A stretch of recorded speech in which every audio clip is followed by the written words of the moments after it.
Pues aunque andamos en la carne, no militamos según la carne, porque las armas de nuestra milicia no son carnales, sino poderosas en Dios para la destrucción de fortalezas, derribando argumentos y toda altivez que se levanta contra el conocimiento de Dios y llevando cautivo todo pensamiento a la obediencia a Cristo.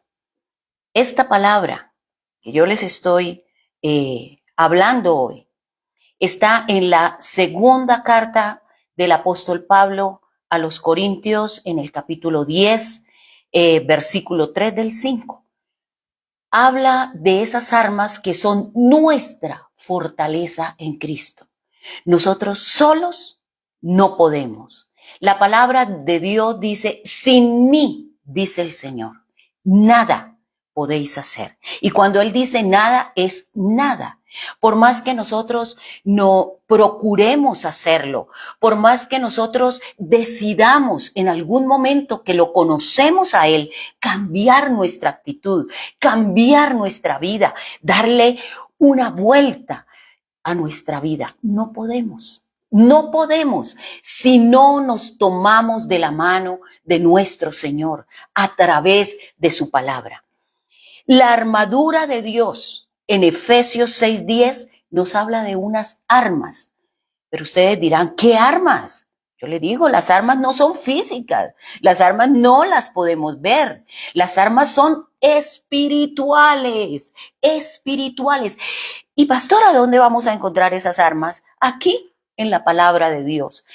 Miren de las armas que habla la palabra.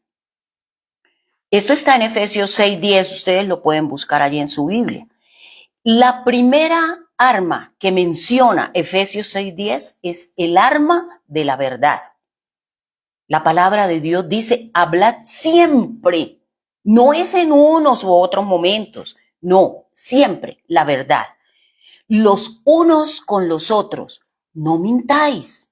No podemos mentir y alabar al Señor y decir que le amamos y decir que le conocemos. No, y las mentiras son todas lo mismo, la misma gravedad. Tiene una mentira pequeña que pensamos nosotros no le va a hacer mal a nadie.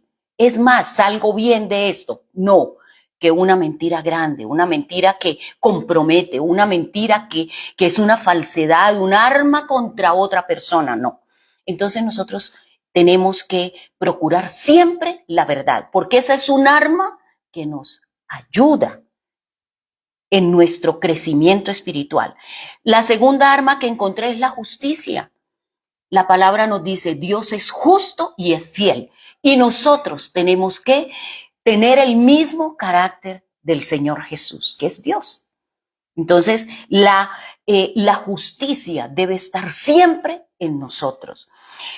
La tercera arma, la palabra de Dios, el evangelio de la paz. Nosotros tenemos que ir a su palabra, ir al evangelio, predicar el evangelio. No solamente comerlo nosotros y almacenarlo para nosotros, no. Tenemos que expresarlo a otras personas y que, como siempre estamos con la verdad y la justicia, ese evangelio que nosotros predicamos hace el efecto para lo que el Señor envió a otras personas. Cuando escuchan la palabra, esa palabra lleva poder, porque está en nosotros la palabra de verdad y la justicia. Una tercera arma es la palabra de Dios, el evangelio de la paz. La cuarta, la fe. Dice la palabra que sin fe no podemos agradar a Dios. En las pruebas, en los desiertos, es cuando nosotros conocemos y sabemos que tenemos fe, pero no fe en nosotros, en nuestro poder, no, fe en Dios, en su Hijo Jesucristo y en el poder del Espíritu Santo. Esa fe nosotros la podemos vencer pensando que el Señor está siempre con nosotros, que Él nos ayudará, que si caminamos conforme a su palabra, Él es como un poderoso gigante para defendernos. La salvación, una quinta arma. La salvación que es solo a través de Jesucristo, el Hijo de Dios. No hay otro Redentor, no hay otro Salvador, sino nuestro Señor Jesucristo. Y en sexto lugar, su Santo Espíritu, que es su palabra. Entonces, mis amados, no nos afanemos por lo que esté pasando hoy en día en el mundo. Todo el mundo está convulsionado y el mundo va como tiene que ir, como dice la palabra. Estos son los últimos tiempos. Pero si tú te tomas de la mano del Señor, si tú tienes las armas que Dios ha dado en la palabra para nosotros, para que podamos defendernos, Él nos defenderá. Entonces, démosle gracias a Dios en este momento por este día tan especial en que podemos compartir su palabra, compartir un pensamiento y que ese pensamiento logre transformar nuestras vidas. Si nosotros disponemos nuestro corazón, escuchamos su voz, le amamos a Él, amamos su palabra, nuestra vida será transformada. Dios les bendiga, Dios les guarde en esta preciosa mañana que Él nos ha dado, un día más para vivirlo en fe, en amor, en justicia, oyendo y practicando la palabra del Señor. Dios les bendiga, Dios bendiga su preciosa familia. Gloria a Dios, gloria a Dios. Qué bien, qué bueno, qué bueno. El poder de la oración. ¡Qué maravilla! Así es que tenemos nosotros que caminar como creyentes. El creyente no puede caminar con la cabeza agachada. No, nosotros tenemos que caminar, como dice la palabra, como vencedores. ¿Por qué? ¿Por qué debemos caminar como vencedores? Porque somos vencedores. Así de sencillo, así de sencillo. Caminamos como vencedores porque somos vencedores en el Señor. Bueno, qué bueno, mis amados, poderlos saludar en esta mañana preciosa de domingo, un día nuevo que el Señor nos regala, un día precioso, un día lleno de luz y bueno, ahora lleno de la palabra del Señor. Vamos a ir directamente ya a la palabra. De una vez, he titulado hoy la palabra más que vencedores.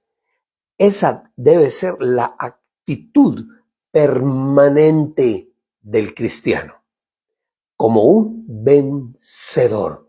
Más, por eso dice la palabra, que nosotros somos mucho más que vencedores. Bueno, imagínense ustedes qué habrá por encima de ser uno vencedor. Pues más que vencedor, eso es lo que nosotros somos. Y vamos a hablar hoy de un suceso muy interesante porque reúne una serie de características y de condiciones que en ese suceso nos podemos ver nosotros reflejados. Los desafíos que nos da la vida, porque la vida nos desafía a todos. Aquí no se salva nadie. Al más rico, al mediano y al más pobre, al viejo, al maduro, al joven, al niño, todos los seres humanos, en todo momento, desde el momento en que nacemos, o fuimos concebidos en el vientre de nuestra madre, ahí empiezan los desafíos. Por eso tenemos que asumir una actitud. ¿Y cuál es la actitud que asumimos? Ser más que vencedores. Ajá, la unción del vencedor. ¿Cómo les parece? Y viene de nuestro amado Señor y Dios. Vamos a leer una porción de la palabra, un poquito larga, pero quiero que la leamos entre todas porque es una historia fascinante, parece como sacada de una película. Y el escritor iba escribiendo lo que el Señor le iba diciendo que escribiera. En fin, vamos a ir al primer libro de Samuel, capítulo 17, versículo 26 en adelante. Ese es el caso de cuando está enfrentado el pueblo de Israel, los ejércitos de Israel, contra los filisteos.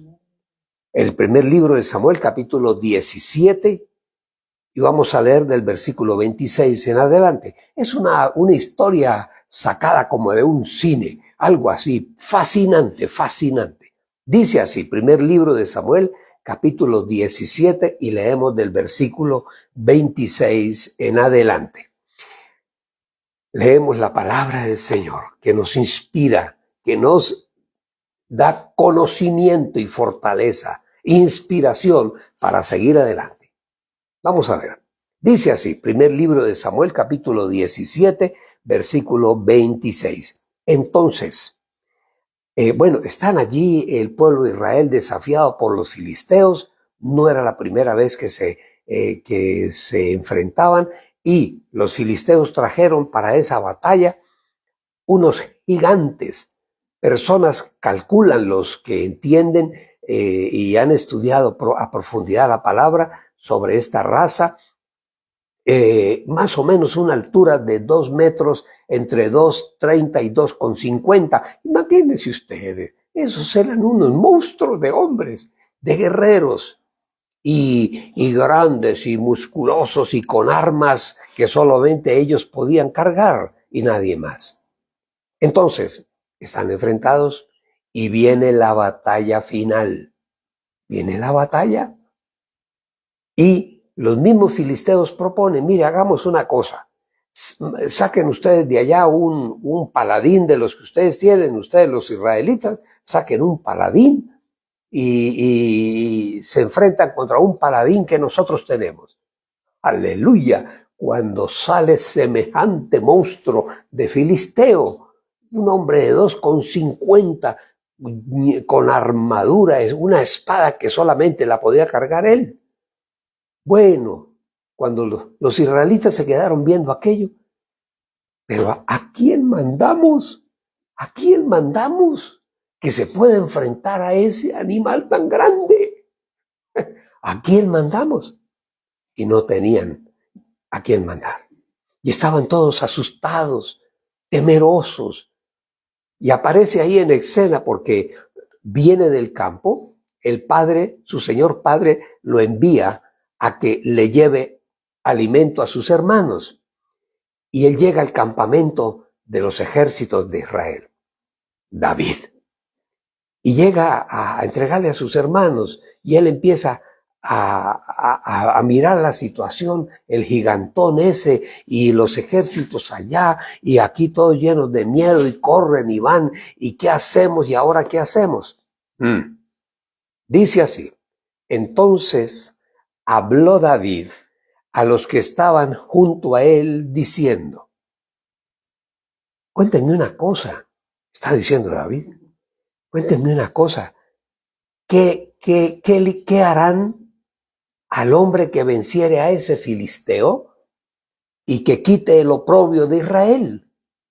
¿Qué le harán a aquel, al que logre vencer a ese grandulón, a ese gigantón?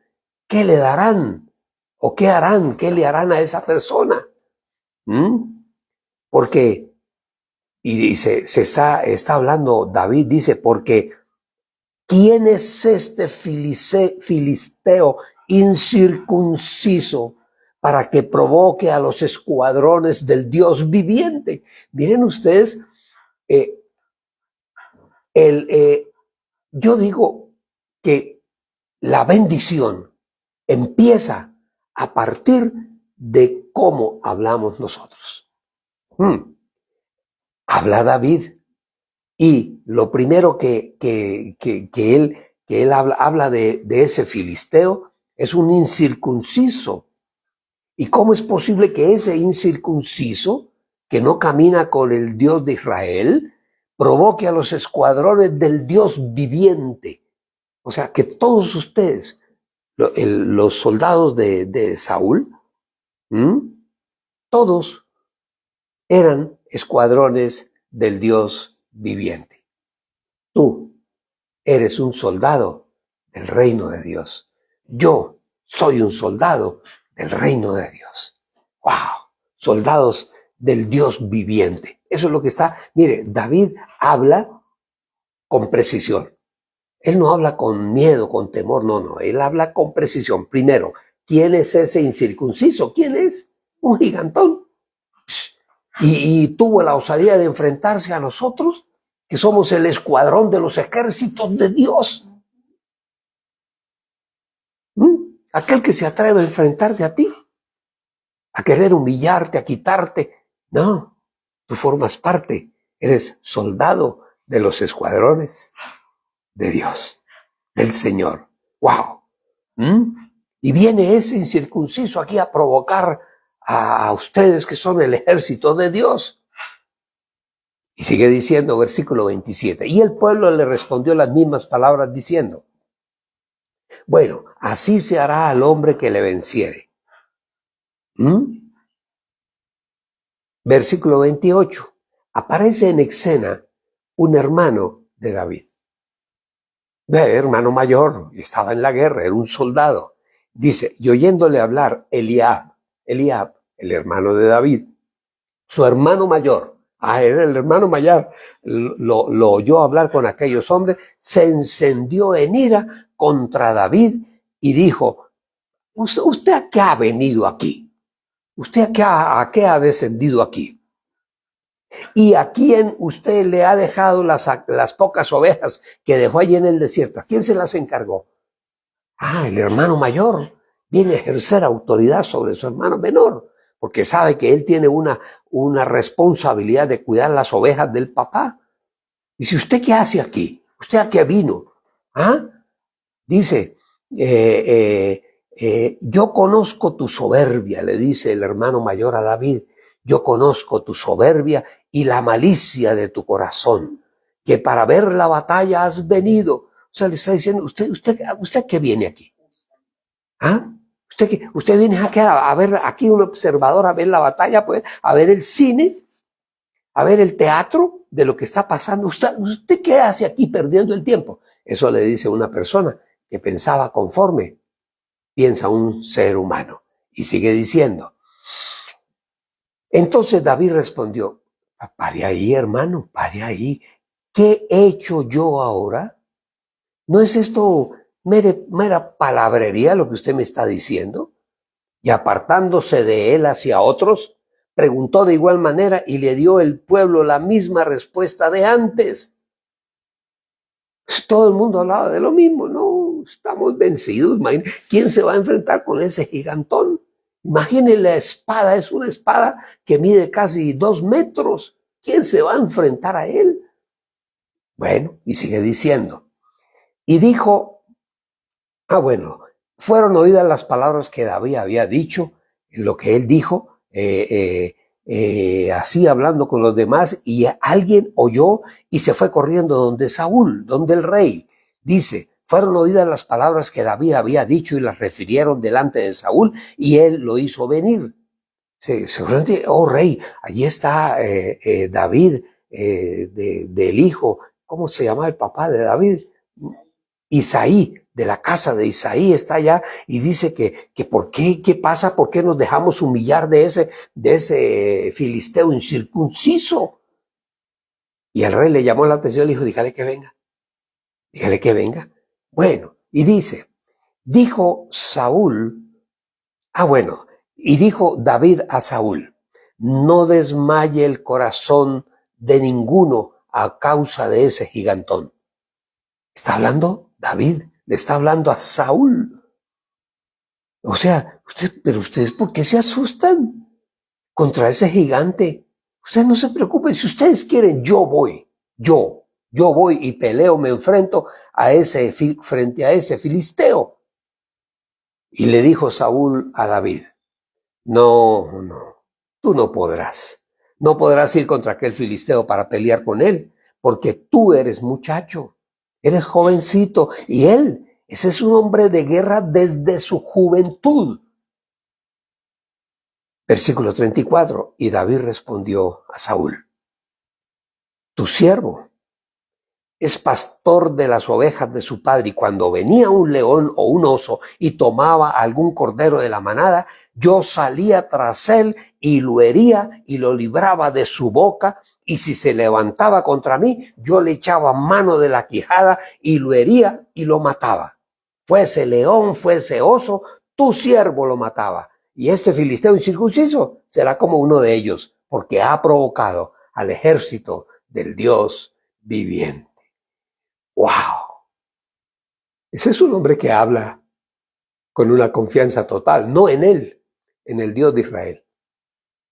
Sí, el respaldo de él, el respaldo que yo tengo es el Dios de Israel. Y sigue diciendo.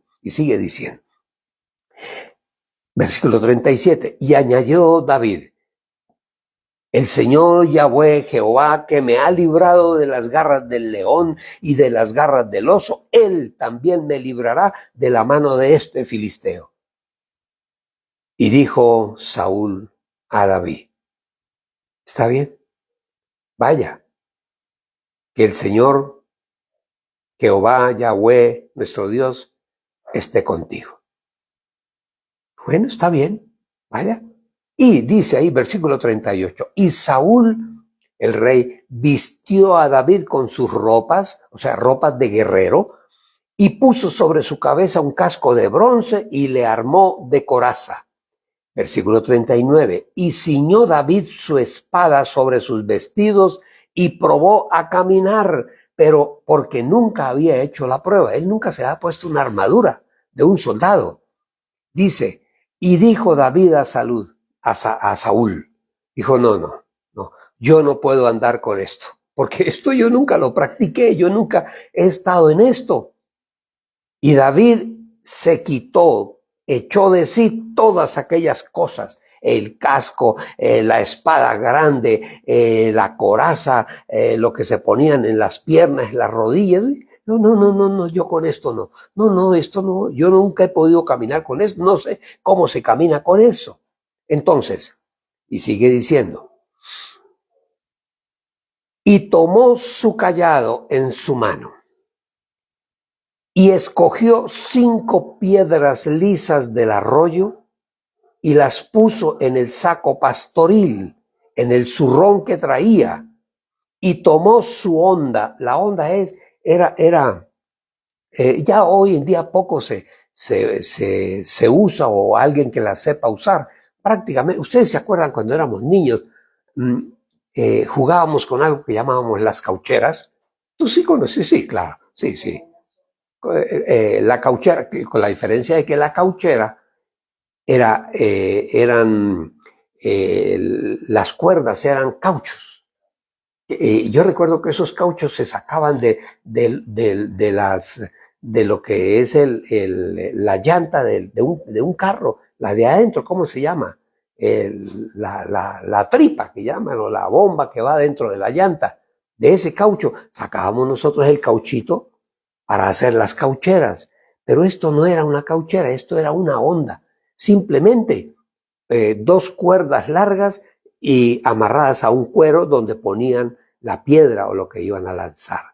Y eso le daban vuelta y lo soltaban. Tenían una práctica increíble. Y David era experto en eso. Y dice, entonces, y tomó su cayado en su mano y escogió 5 piedras lisas del arroyo y las puso en el saco pastoril, en el zurrón. En el saco que traía, se llama zurrón, con Z, que traía, y tomó su honda en su mano. O sea, lo que yo les digo, las 2 cuerdas con un cuerito donde él ponía la piedra. Y tomó su honda en su mano y se fue hacia el filisteo. Oiga, no le dijo el filisteo, venga, está guapo, venga. No, ¿dónde está? Ese que está allá, listo. Y se fue caminando hacia donde estaba el filisteo. ¡Wow! Eso es una película, ¿sí o no? Y dice, y el filisteo venía andando y acercándose a David y su escudero delante de él. ¡Wow! Dejémoslo ahí, ustedes ya saben todo lo que pasó. Ustedes ya saben todo lo que pasó.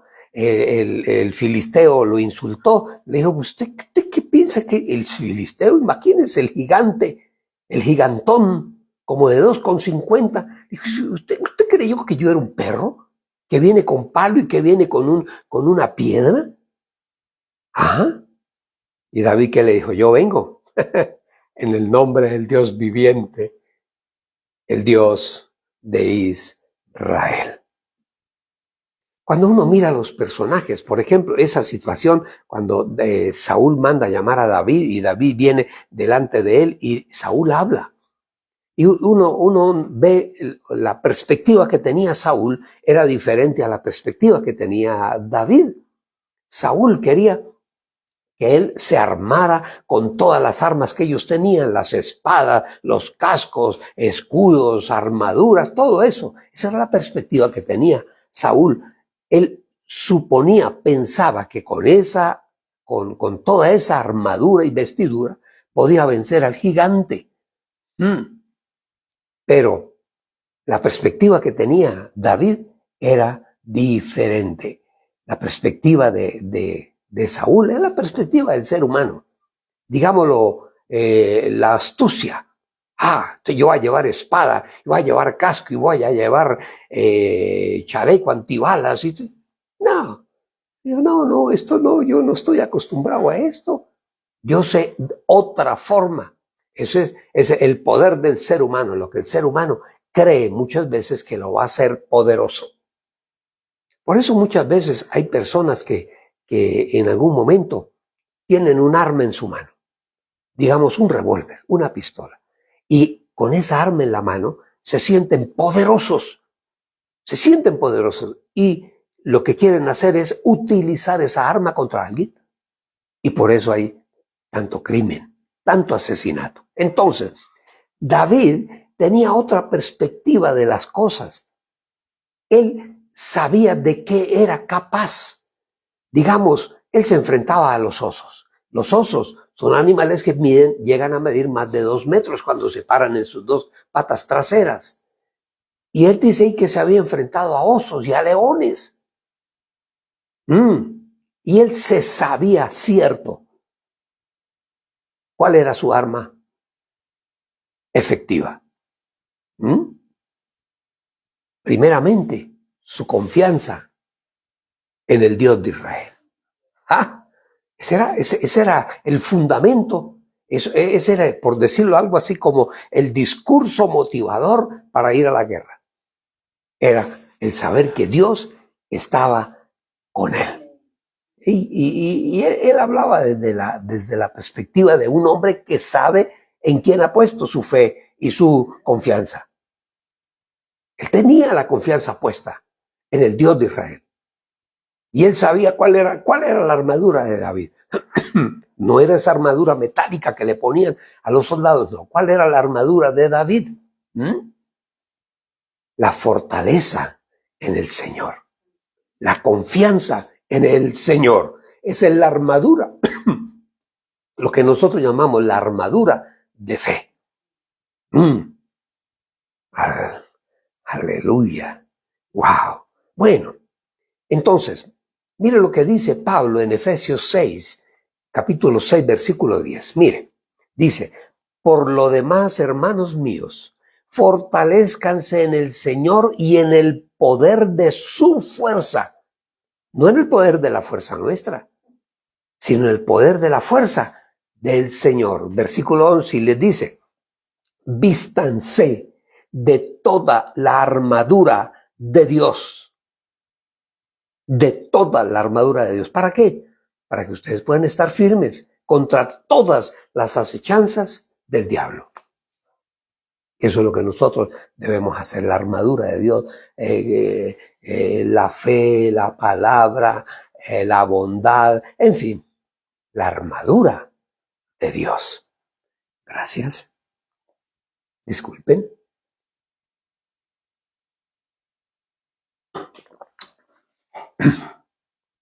Entonces, David nos da a nosotros una lección muy grande, que no importa las circunstancias que estemos viviendo, no importa qué tan grande sea el gigante que viene contra nuestras vidas, contra nuestra familia, contra nuestra casa, contra la empresa, contra el trabajo, no importa qué tan grande sea el gigante. Pero aquí la verdadera armadura es qué tan grande es mi fe puesta en el Señor. Ese era David. David tenía una armadura que ellos no la conocían. O la conocían, pero no se acordaron en ese momento quién era el Dios de Israel. Entonces, él estaba vestido, David, de toda la armadura de Dios. Y él tenía la fe del escritor de Romanos 8, el escritor de Romanos, Pablo escribiéndole a la iglesia en Roma, el capítulo 8, en el versículo 11, dice, ¿qué pues diremos a esto? Si Dios es por nosotros, tú te la sabes, ¿quién contra nosotros? Si Dios está con nosotros, dígame, ¿quién va a estar contra nosotros? Si el poder del cielo está con nosotros. No podemos, como Saúl, escondernos porque nos dan miedo las cosas. No. Y mismo David escribe más adelante en un salmo que, digo yo, no sé cuándo empezó David a escribir salmos. Yo imagino que de muy joven, porque él cantaba en el campo, decía cosas, yo supongo la inspiración que Dios le había dado, y en algún momento empezó a escribir, digo yo, ¿no? Porque los salmos son escritos por David. Y cuando Saúl estaba contrariado, molesto, iracundo, él iba, lo mandaban llamar, y él venía con su lira, era una lira, y cantaba, y le cantaba, y el corazón de Saúl se aplacaba. Aleluya. Ese es el Señor cuando está en nuestras vidas. Cuando tú hablas, puede haber 20,000 problemas. El Señor habla a través nuestro y aplaca toda situación. Mire lo que dice en el Salmo 56, David mismo dice, entonces mis adversarios retrocederán y sabré que Dios está a mi favor.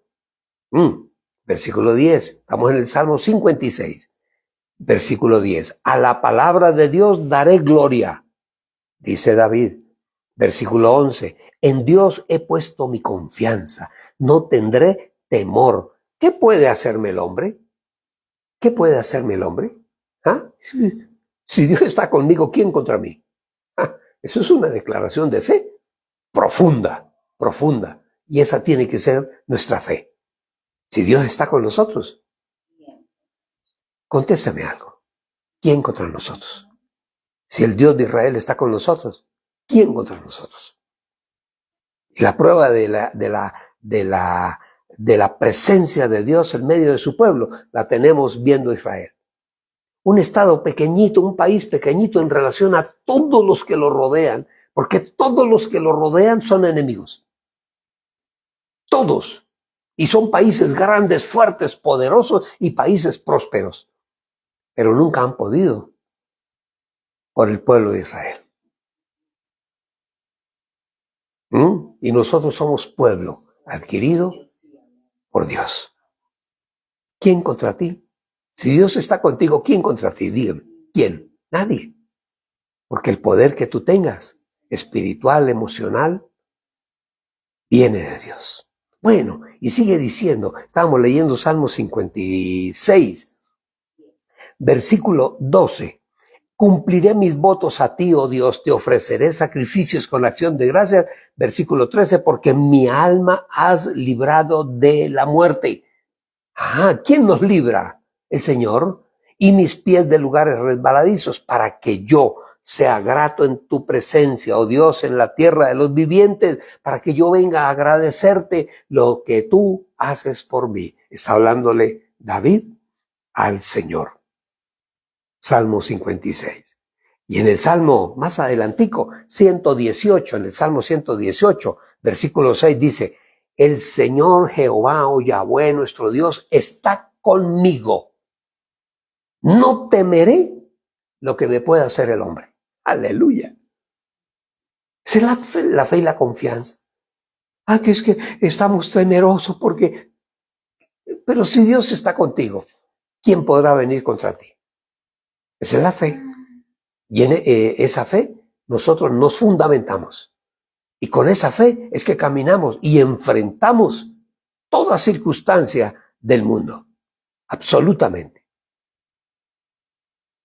Y el mismo profeta, más adelante, el profeta Jeremías, Jeremías lo decía también, de cierta forma. Jeremías 20:11. Mire lo que dice Jeremías. Dice, pero Jehová o Yahweh, el Señor, está conmigo como un poderoso guerrero.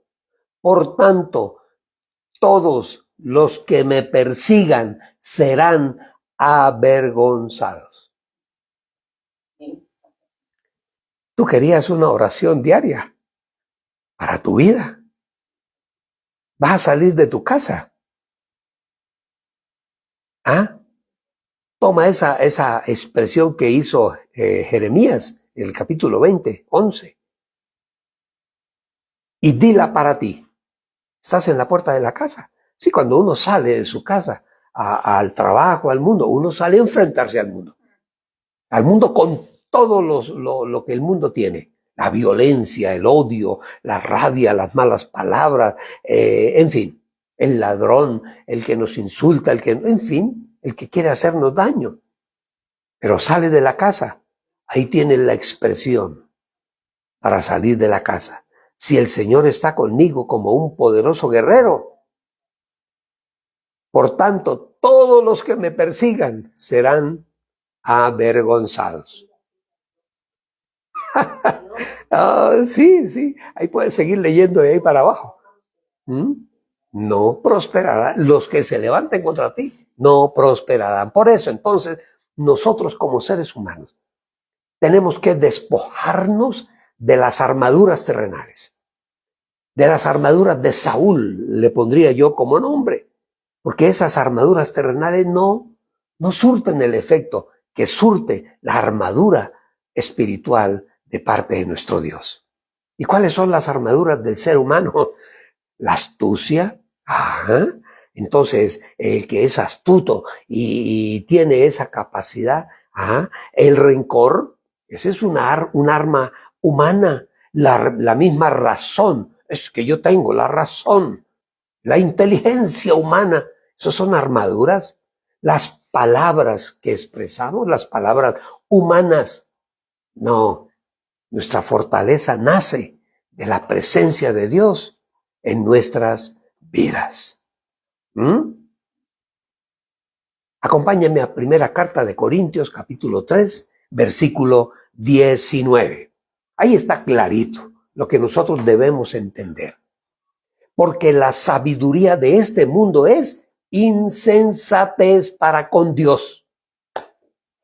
Es que creemos que no es que ese es un doctor graduado summa cum laude en la universidad en Europa. Puede ser alguien muy, la Sorbona o como se llame. Puede ser tener 20,000 títulos y no tener sabiduría. Puede tener mucha ciencia, ser un premio Nobel, pero lo importante es la sabiduría. La sabiduría. ¿Y saben por qué? Porque la sabiduría de este mundo frente a la palabra es insensatez para con Dios. La sabiduría de este mundo. Eso no lo digo yo, lo dice la palabra. Primera de Corintios 3:19. Anotado ahí, Primera de Corintios 3:19. Porque la sabiduría de este mundo es insensatez para con Dios. Y está escribiendo Pablo, siglos después de David. Y miren lo que dice Pablo, también Pablo en la segunda carta que escribe a la iglesia en Corintios, capítulo 4, versículo 2. Segunda de Corintios 4:2. Dice, antes bien, renunciamos a lo oculto y vergonzoso, no andando con astucia. Mucha gente que cree que para triunfar en la vida se necesita la astucia, la trampa, la mentira. Y sigue diciendo, ni adulterando tampoco la palabra de Dios, sino por la manifestación de la verdad, recomendándonos a toda conciencia humana delante de Dios. Todas esas cosas, la astucia del ser humano, los planes del ser humano, esos son armaduras terrenales. Esas son las armaduras que el rey Saúl le quería colocar a David y no podía caminar con eso. Él tenía su propia arma.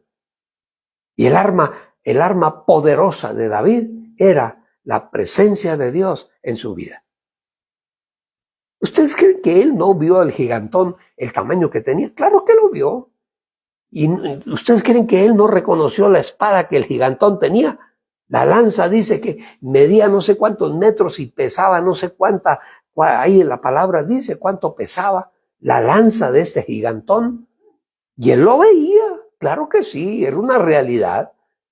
Pero él sabía que había alguien muchísimo más grande y fuerte y poderoso que ese gigantón, el Dios de Israel. Las armas terrenales, amados, no sirven. Nos pueden funcionar en un momento, pero con el tiempo todo se puede venir abajo. La trampa, la mentira. Mira, hay un personaje en la palabra que es típico de alguien que camina en la vida haciendo trampas, como lo llaman, marramucias, para lograr las cosas. No, ese hombre se llamó Jacob. ¿Y sabe qué quiere decir Jacob? El suplantador. Jacob, el suplantador. ¿Por qué? Porque él tenía, sí, la capacidad de pensar en cosas, en hacer trucos, en astucia. ¿Y qué hizo un día? Hizo una comida muy rica porque él sabía que su hermano Esaú venía del campo de cacería y que venía con mucha hambre, él lo sabía. Entonces dijo, ya sé. Hizo un plato de comida, dice la escritura, y cuando su hermano llegó, Esaú llegó, que venía con mucha hambre, él vio el plato de comida de Jacob o de Jacob. Y él le dijo que le diera el plato, y él le dijo, no, esta es mi comida. Quiere que te lo dé, tienes que darme algo. ¿Y cómo qué le doy yo? Y él dijo, no, pues deme la primogenitura. Yo me presento como primogénito. Y él tenía tanta hambre y él pensó, dijo, no, más importante a mí que la primogenitura, que pues, me interesa la comida de ahora. Porque el hambre la tengo ahora. Y acordó con Jacob darle la primogenitura. Y ustedes conocen la historia, un día que el viejo dijo que iba a bendecir a sus hijos, entonces Jacob hizo un truco, se vistió con una piel de un animal, porque él era, dice la escritura, que era muy velludo. Esaú era muy velludo, ¿se dice? Sí, entonces Jacob se puso una piel de carnero, un vellón, algo así encima, y se fue donde el papá, y cuando el papá lo tocó, vio que era velludo, peludo. Y la mamita le ayudó. Tramposo, trampa, mentira, suplantador. Puso por delante su astucia. ¿Ustedes creen que si él era el escogido de Dios, el Señor no iba a darle la primogenitura a él? Claro que sí. Lo que es para nosotros, Dios lo tiene guardado. Y para Dios no hay nada imposible. Es cierto, es cierto. Entonces, Él no esperó a que el Señor actuara. Y que en algún momento tuviera la certeza de que el Señor le iba a dar la primogenitura. Por encima de Esaú. Pero actuó con engaño, con trampa, engañó a su papá y el papá lo bendijo como el primogénito. Después llegó Esaú a reclamar, pero yo qué hice, mire, no, papá, dijo, ya no puedo hacer nada, ya lo bendije su vida como primogénito. Si usted quiere, yo oro por usted también. El que no, primero, Esaú no apreció lo que significaba ser el primogénito. Y el otro pensó que solamente haciendo trampa podía conseguirla. Mire, para aquel a quien Dios tiene algo, el Señor le guarda.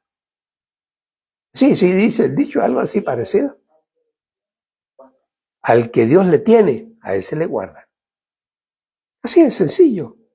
Usted simplemente ponemos nuestra vida en las manos del Señor. ¿Y ustedes saben qué le pasó a Jacob?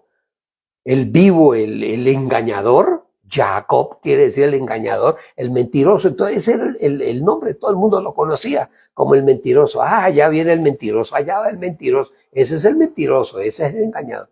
Le tocó irse porque Esaú lo iba a matar. Le tocó irse y se fue para una región muy lejana, para Harán, y allí vivía un tío. Y ese tío era un avivato, más avivato que Jacob. No. Y el tío, Labán se llamaba el tío, lo puso a trabajar para él. Es que para un vivo hay otro más vivo. A veces queremos que somos, vivos. No.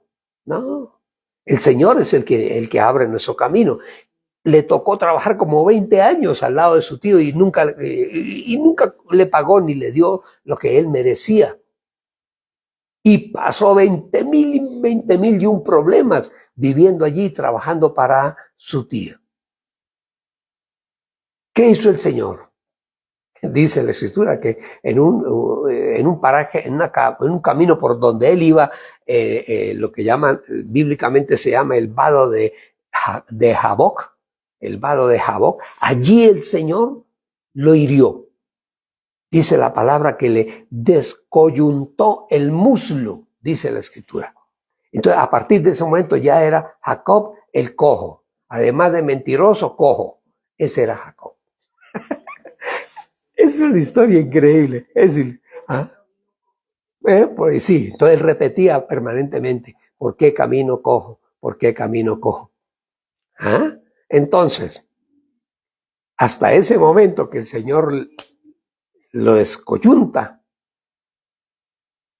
él había confiado siempre en su astucia y en su fuerza.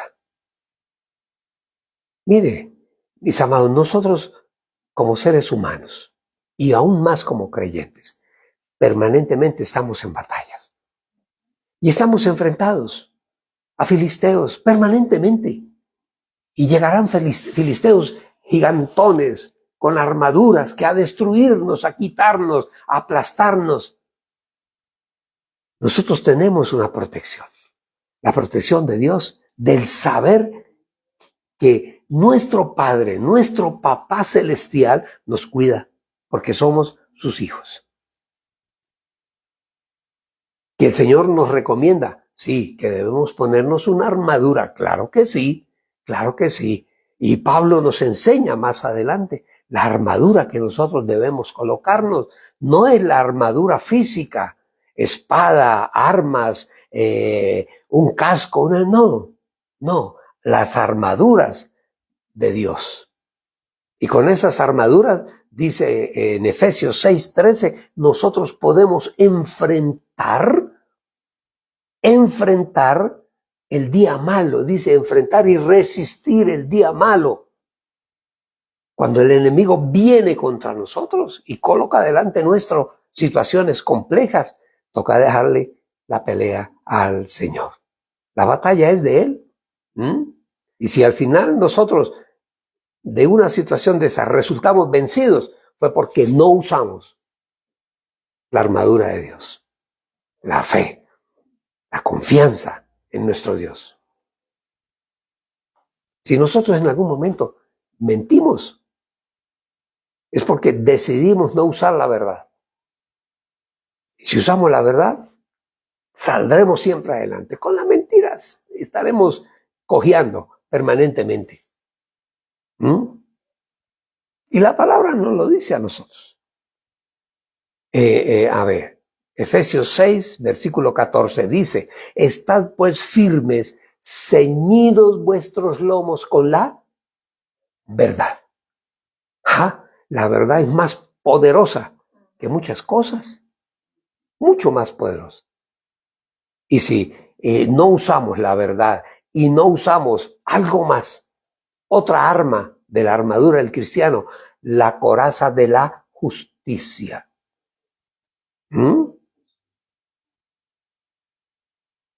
El Señor es verdad. Yo soy la verdad. Verdad y justicia. Tenemos armas, mis amados. No necesitamos estar haciendo trucos, ni engañando, ni obligando, no. Tenemos armas, las armas de nuestra fe, que no son carnales, son armas poderosas en Dios. Con esas armas podemos avanzar hasta donde nosotros queramos. Y dice la palabra en Efesios 6, creo que dice, y vestidos con la coraza, o sea, con la armadura de la fe. Aleluya. La armadura de la justicia, la coraza de la justicia. 6:15, Efesios 6:15 dice, y calzados los pies con el celo por anunciar el evangelio de la paz. Eso forma parte de nuestra vestidura como soldados de Cristo. Calzados los pies, que tenemos que ir, buscar la forma de llevar la palabra del Señor, sea caminando, visitando, sea utilizando aún estos medios que el Señor nos da. Utilizamos estos medios que el mundo los utiliza para otras cosas. Nosotros lo utilizamos para ir con la palabra, llevar la palabra hasta donde cada uno de ustedes está. Esa es la fórmula. Y así anunciamos permanentemente el evangelio. Eso es lo que hacemos. Eso es lo que hacemos permanentemente. Y eso tenemos que hacerlo todos. No, es que eso es el problema del pastor allá. No. De todos. Si tú conoces de la palabra, eres un creyente, tienes que compartirla con otras personas. Tienes que ser un evangelizador. No, pero es que yo no nací para eso, pastor. No, es que a nadie le está diciendo que es que tienes que ir a abrir una iglesia. No, simplemente con tu ejemplo, con tu conducta, con tu forma de hablar, con tu forma de ser, con tu forma de negociar, con tu forma de servir, con tu forma de obedecer, con tantas maneras. Estás dando testimonio de que el Espíritu de Dios está contigo. Y algo que la palabra nos insta a nosotros. Antes de enfrentarnos con los demás, no, que son gigantes. Antes de enfrentarnos con los demás debemos ser pacificadores. La paz de Dios siempre con nosotros. Filipenses 4:7 dice, y la paz de Dios, que sobrepasa todo entendimiento, cuidará sus corazones y sus pensamientos en Cristo Jesús. ¿Por qué? Porque la paz que Dios nos da no es la paz como dice la palabra, la paz de los sepulcros, la paz del silencio. No, es la paz interior nuestra para con Dios. Y esa paz, esa no la da el mundo, esa nos la da el Señor. Y cuando nosotros creemos en cada palabra que el Señor nos habla, que sale de su libro, cada vez que nosotros entendemos lo que es nuestra fe, nosotros podemos en ese momento someter toda potestad que se levante contra nosotros. No, es que yo necesito que el pastor venga a mi casa para que aquí como que hay malos espíritus. Y bueno, ¿por qué tú no los has sacado? ¿Tú eres el pastor de la casa? Si sabes, esposo, que tú eres el pastor de la casa y tu esposa y tus hijos son tus ovejas. ¿Qué vas a hacer con esa iglesia? El Señor te va a tomar cuentas. Porque cada casa, cada familia, cada esposa, cada hijo son los fieles de tu iglesia, que es tu casa. ¿Tu casa es una iglesia? ¿Mm? Pero pastor, ¿cómo hacemos? Yo no sé. O sea, la palabra nos da a nosotros la solución permanentemente. ¿Mm? Lo primero que nosotros debemos, como dijéramos, como tener conciencia en nuestras vidas, es lo que nosotros llamamos el escudo de la fe. Es un escudo de que hemos puesto nuestra vida, nuestro ser interior, nuestro ser exterior, todo lo que hacemos, no solamente espiritualmente, emocionalmente y físicamente, luchamos todo eso lo ponemos en las manos del Señor. Entonces, solamente utilizando los medios que el Señor nos da, podemos nosotros enfrentarnos al mundo de las tinieblas primero. Y en segundo lugar, enfrentar cada una de las situaciones que vivimos. Pero ¿cómo utilizamos nosotros esa medida de fe? ¿Cómo? Vamos a hablar de tres cosas. En primer lugar, en Efesios 6:16 dice, además de todo esto, tomen el escudo de la fe. La fe para nosotros es la estructura, el fundamento de nuestro actuar y de nuestro caminar. La fe, el escudo de la fe. Y ahí termina diciendo en Efesios 6:16, dice, además de todo esto, tomen el escudo de la fe con el cual pueden apagar todas las flechas encendidas del enemigo. ¿Cómo me voy a enfrentar al enemigo? ¿Cómo? Solamente con fe. Si yo creo, estoy convencido. Y el enemigo lo sabe. Él no es ningún tonto. Él nos conoce muy bien. Y sabe cuándo en un momento tomamos una determinación. Y un día tomamos una determinación. Caminar con el Señor. Eso fue una determinación. Y el enemigo se opuso, nos fastidió y no ha dejado de fastidiar nuestras vidas. Pero nosotros seguimos ahí, caminando. El escudo de la fe. Y con ese escudo de la fe, yo creo en el Dios que me predicaron. Creo en el Cristo que fue a la cruz por mí. Creo que aceptándolo a Él en mi corazón, doy un paso de eternidad el día que el Señor me llame a su presencia. Ese es el escudo de la fe. Ajá. Y ese escudo lo adquirimos el día que abrimos nuestra boca, nuestra mente y nuestro corazón para aceptar al Señor. En segundo lugar, el enemigo ataca nuestra mente. Ese es como el campo preferido del enemigo. El campo de batalla del enemigo es la mente. Ahí es donde él viene a atacarnos. Entonces, ¿qué dice el Señor que debemos hacer? En Efesios 6:16 nos habla de el escudo de la fe. Un escudo, la fe. Ese es mi escudo. Con ese escudo yo resisto los ataques del enemigo. En el versículo siguiente, versículo 17, dice, tomen el casco o el yelmo de la salvación. ¿Saben ustedes qué es eso?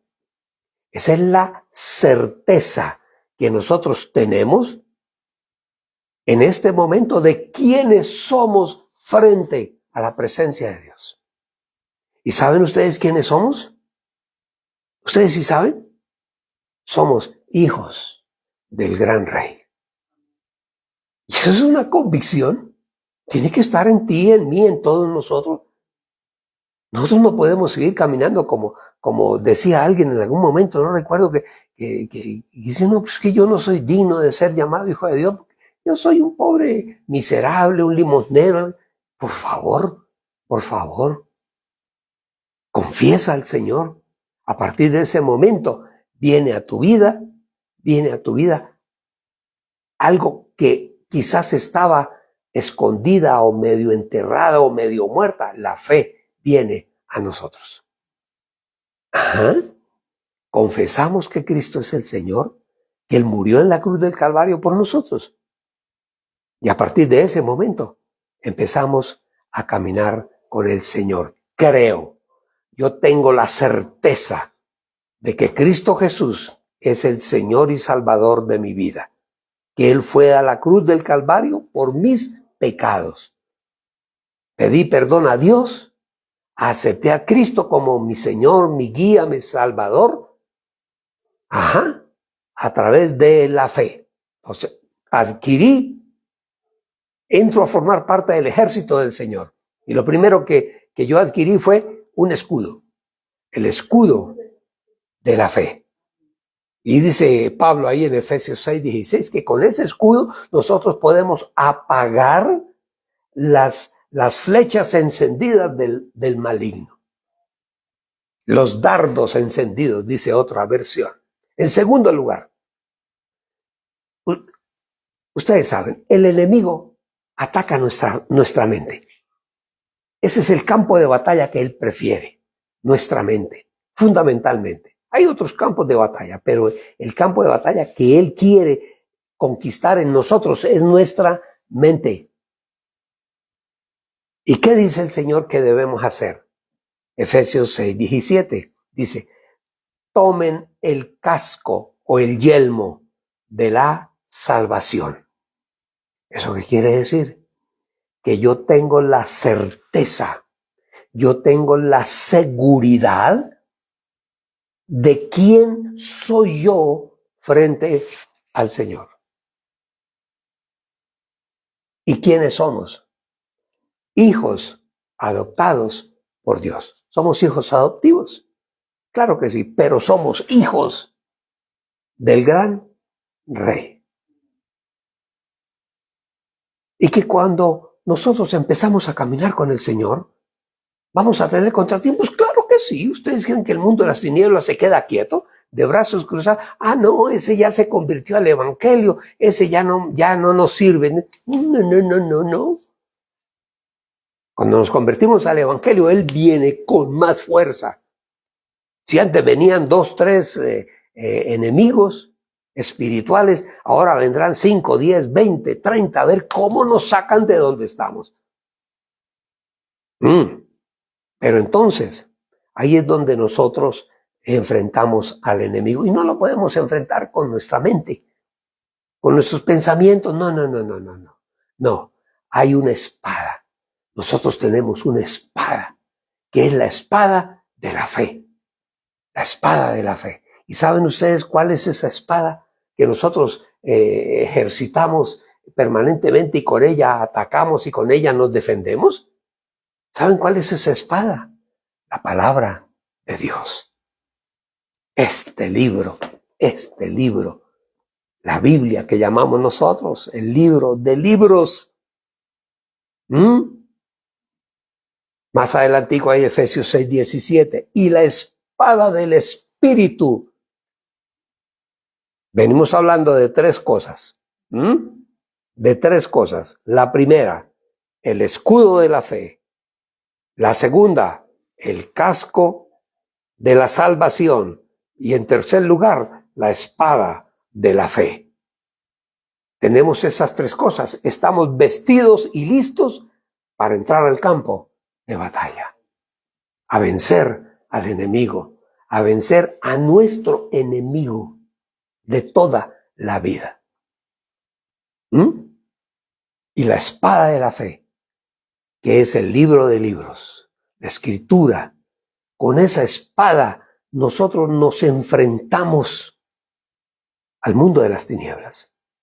La falta de conocimiento de ese libro es que es un deber nuestro leer el libro y leer la palabra, no para como dijéramos, para darnos un cuarto de tono, ínfulas que llaman. Ay, es que yo me sé la palabra. Es que en Efesios 6:16, no, es para esa palabra que está escrita ahí, se salga del libro y llegue a mi ser interior. Y esa palabra llega a mi vida, a mi ser interior. La entiendo y la acepto y la guardo. Esa palabra hace que lo que hay adentro salga hacia afuera con poder. El poder de Dios en nosotros. En nosotros. Y tenemos que conocerla. Hay que leerla, hay que estudiarla. Nosotros vamos a la iglesia. El día que vayas, el domingo o el sábado o el lunes, nosotros no vamos como íbamos antiguamente a la iglesia tradicional. No, nosotros vamos como dijéramos, como el soldado que está en el batallón y el domingo es el día de entrenamiento. Y nosotros vamos a la iglesia, que es como el cuartel general, al entrenamiento. Y nos entrenamos en la iglesia. Y allá se para una persona, el pastor de la iglesia, el predicador, y lanza una palabra. Y nosotros la aprendemos, la llevamos a nuestro ser interior y esa palabra entra a formar parte de del archivo de nuestra mente, que es el que hace que nosotros actuemos. Ahí va surgiendo el empoderamiento. La palabra del Señor. Aquí no era como antes, no, que es que yo rezo 40 rosarios y 300 Padre Nuestro. No. Aquí es que esa palabra es que está en este libro, salga del libro y esté aquí en mi mente. Y lo que la palabra me dice que yo debo hacer, tengo que hacerlo. Eso es nacer de nuevo. Eso es caminar con el Señor. Y es un deber permanente leer la Escritura, oír la Escritura, que nos la enseñen, y pedirle al Señor que cuando yo abra la Biblia y lea una porción, esto no necesitamos leerla en un año, como alguien decía en algún momento. Es que yo leí la Biblia en un año. A ver, vamos a ver qué le quedó. No, esto no es una carrera de velocidad. El leer la Escritura y guardarla en la mente es una carrera de resistencia. Yo tengo una amiga pastora y siempre lo comento. Dice, mira, a mí yo me lo sé de memoria. Me sé el libro, la carta de Tito y la carta de Filemón. Tito y Filemón. Y con eso tengo. Bueno, puede ser. Es que no necesitamos ser doctores en la palabra para caminar con el Señor, ¿no? No. Y menos doctores en la ley, mucho menos. Y todo ese conocimiento hace que nosotros en algún momento tengamos esa, como dijéramos, esa inclinación a comunicarnos permanentemente con el Señor. Eso se llama oración. Oración. Oración es eso.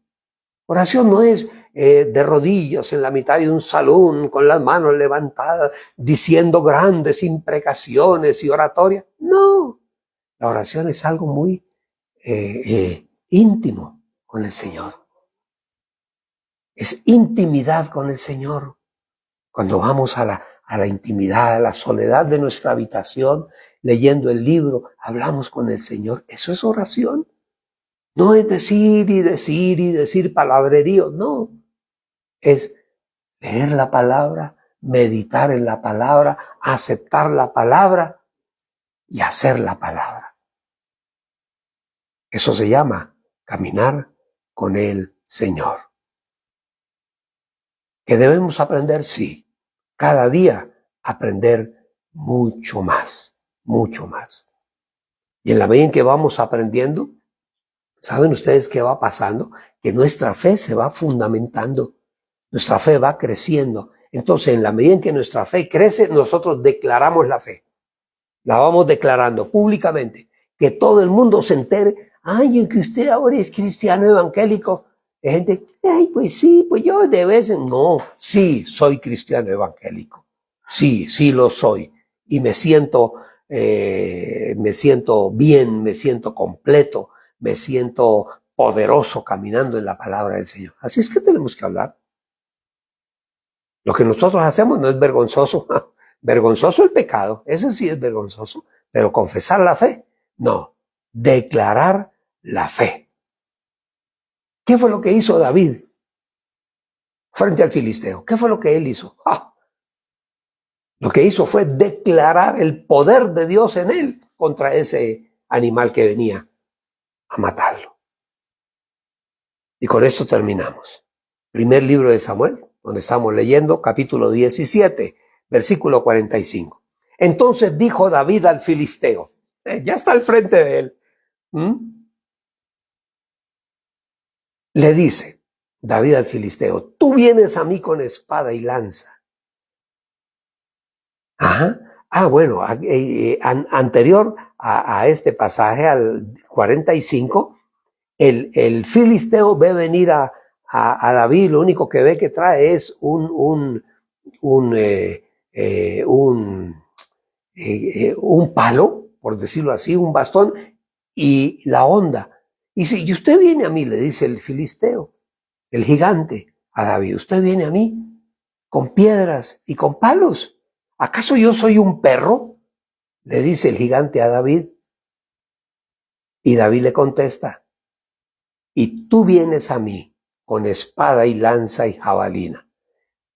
Mas yo vengo a ti en el nombre del Dios de los ejércitos de Israel, el Dios de los escuadrones de Israel, a quien tú has provocado. Él está diciendo, no es que usted viene a ofendernos a nosotros aquí, a decir, no. Usted no nos ofendió a nosotros, usted ofendió el nombre del Dios de Israel. Y yo vengo a ti en el nombre de Jehová de los ejércitos, el Dios de los escuadrones de Israel, a quien tú has provocado. Jehová, el Señor nuestro Dios, te entregará hoy en mi mano y yo te venceré. Y además te cortaré la cabeza y daré hoy los cuerpos de todos los filisteos a las aves de los cielos y a las bestias de la tierra, y toda la tierra y todo el mundo sabrá que hay un Dios en Israel. Aleluya. ¿Eso es un discurso? ¿Eso es una prédica de un domingo? Ahí está David. Y la palabra dice que el gigantón venía armado hasta los dientes. ¿Cuántas veces hay gigantes que vienen contra nosotros?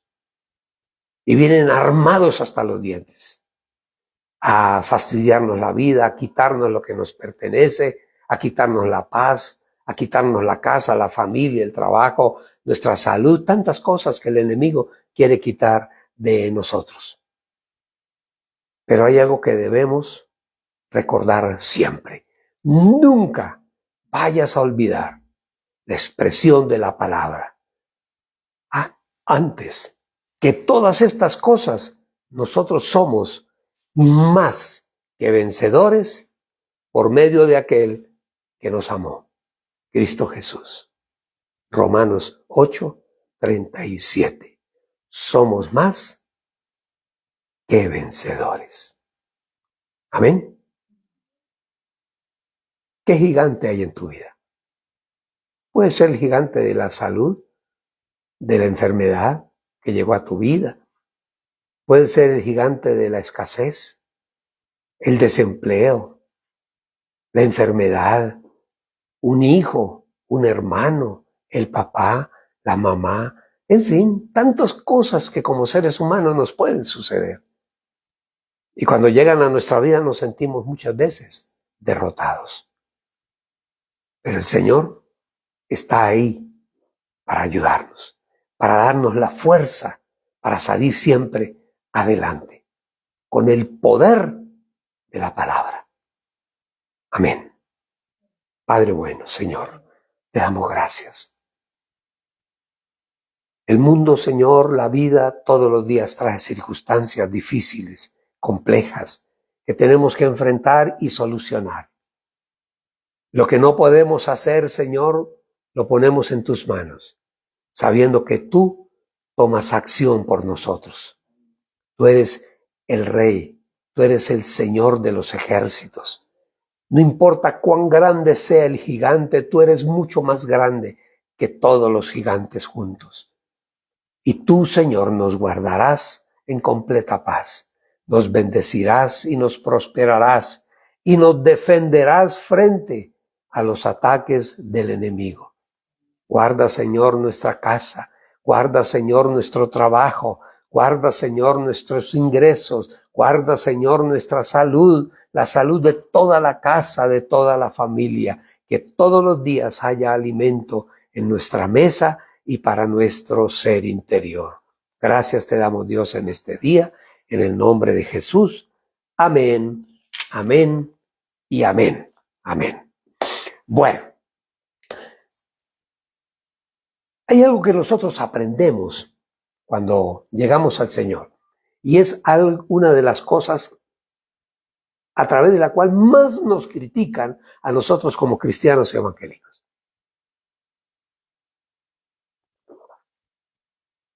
Y es lo que nosotros llamamos la ofrenda y el diezmo. Si el mundo supiera lo que significa en las batallas de la vida, en las batallas que tenemos que dar en la vida, lo que significa tomar de lo que el Señor ya nos ha dado. El Señor no nos va a pedir algo que nunca nos ha dado. De lo que el Señor ya nos ha dado, tomamos una porción y la entregamos. La entregamos para que el oficio, la predicación de la palabra no se detenga. Con aquello que un pueblo en algún momento reúne, se abren iglesias, se contratan medios, se compran medios para difundir la palabra, en fin, se ayuda a mucha gente. Eso es formas de predicar, muchas formas de predicar. Dice, segunda carta a los Corintios, capítulo 9, versículo 6. Dice Pablo a la iglesia en Corinto, segunda carta 9, 6. Por esto digo, el que siembra escasamente. ¿Saben ustedes que la vida es una siembra? La vida es como un campo fértil, realmente. Cuando el campo lo cuidamos, se vuelve fértil. A veces cuando el campo está seco, está árido, no hay sino piedras, es porque la gente nunca se ha preocupado porque su ser interior se convierta en un campo fértil, que produzca fruto, no solamente para la persona, sino compartir el fruto con los demás. Espero estarme haciendo entender. Entonces, estamos leyendo, dice Pablo a Corintios, segunda carta a Corintios 9:6. Pero esto digo, el que siembra escasamente, también recogerá escasamente. Y el que siembra generosamente también recogerá, también segará. Cada uno dé como propuso en su corazón. ¿Saben ustedes que eso es uno de los fundamentos más importantes que tiene la fe? Porque hay un enemigo, hay el mundo de las tinieblas tiene llamémoslo, un demonio poderoso. Bíblicamente se conoce, o tradicionalmente en la fe se conoce como el dios Mamón.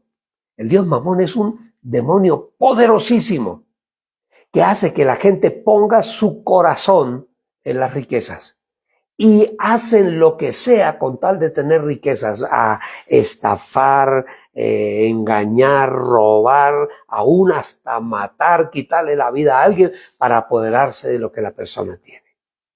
Ese Dios es el Dios Mamón.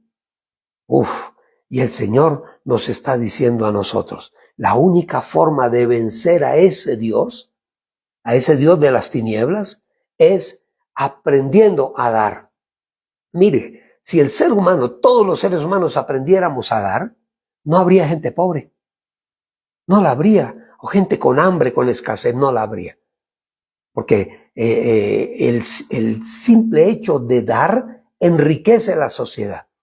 Y si la sociedad se enriquece, la sociedad nos enriquece a cada uno. Esa es la fórmula. Sigamos leyendo. Dice, cada uno dé como propuso en su corazón. Mire, el diezmo como tal llegó hasta el Nuevo Testamento. es una obligación, el diezmo, para el pueblo de Israel. En el Nuevo Testamento, para nosotros es la ofrenda. Para el pueblo de Israel tiene una medida que es el 10% de tus ingresos. En el Nuevo Testamento no hay medida. Si tú lees la palabra, si tú lees en el libro de los Hechos y lees las cartas de Pablo, ahí habla, dice que la gente vendía todos, en aquel tiempo la gente vendía todos sus bienes y sus posesiones y venían y se la traían al predicador. Ese es el Nuevo Testamento.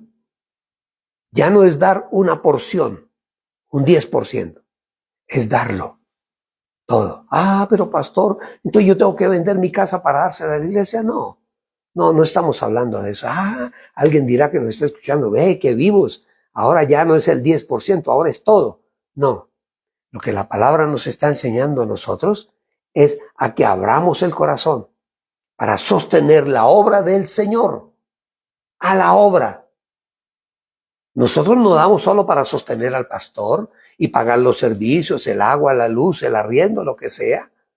No, nosotros damos para que la obra se sostenga. Mientras haya cómo sostener una casa, un lugar, la energía, el arriendo, el agua, todo, pues bueno, tendremos el lugar para predicar el evangelio. Y sigue diciendo, vamos a leer más adelante. Dice, cada uno dé. ¿Pero cómo? Ahí no dice cada uno dé el 10%, no. Dé como propuso en su corazón. ¿Y cómo es? Según el corazón, sin tristeza, ni dé por necesidad. No lo haga porque, es que yo necesito una plata entonces voy a dar. No. Damos para la obra del Señor. Para la obra del Señor es que nosotros damos. ¿Y saben algo? El Señor ama al dador alegre. Y sigue diciendo Pablo ahí, mire, y poderoso es Dios para hacer que abunde en cada uno de ustedes toda gracia, a fin de que, teniendo siempre en todas las cosas todo lo suficiente, abunden para toda buena obra. Como está escrito, repartió, dio a los pobres, su justicia permanece para siempre. Y el que da semilla al que siembra y pan al que come, proveerá y multiplicará vuestra sementera y aumentará los frutos de vuestra justicia. ¿Para qué? ¿Para qué es todo eso? Para que ustedes estén enriquecidos en todo, para lo que ustedes quieran. Esa liberalidad que produce por medio de nosotros acción de gracias a Dios. Ya para nosotros no es diezmo. Para nosotros es ofrenda. Y la ofrenda es, según hayas prosperado, tú das la ofrenda. Amén. Toma la ofrenda ahí en tu mano y presentamos delante del Señor. La presentamos. Padre bueno, Señor amado, tú nos bendices todos los días. El pan está sobre la mesa todos los días. El alimento no solo para nosotros, sino para todos los que están en la casa. Esa es la bendición que viene de ti. Te damos gracias, infinitas gracias, Señor, porque tú nunca nos desamparas, nunca nos sueltas de tu mano. El enemigo quiere quitarnos, quiere robarnos, atacarnos, quitarnos aún la paz, el gozo y la salud. Pero, Señor, tú eres el Dios que nos guarda, porque nosotros abrimos nuestras manos, nuestro corazón, con generosidad para apoyar tu obra. Bendice, Señor, la casa, bendice la empresa de cada uno, bendice la mesa de amasar el pan, bendice el techo donde nos resguardamos, Señor, bendice toda nuestra vida y en nuestra casa del mayor hasta el menor. Gracias te damos, Dios, en este día, con la bendición del Padre, con la bendición del Hijo y con la preciosa y poderosa bendición del Espíritu Santo de Dios. Amén, amén y amén. Mis amados, Dios les bendiga, que tengan un domingo bonito con toda la casa, con la familia, con los hijos. Salgan de la casa, den una vuelta, lleven la olla al parque y cómense el almuerzo allá en el parque. Disfruten con la familia. La familia es un tesoro que Dios nos ha dado y tenemos que cuidarla. Nos vemos el próximo martes, 8 de la mañana. Que el Señor los bendiga hoy grande y ricamente. Y hoy, empezando la semana, porque es el primer día de la semana, colocamos toda la semana en las manos del Señor. Amén y amén. Dios les bendiga.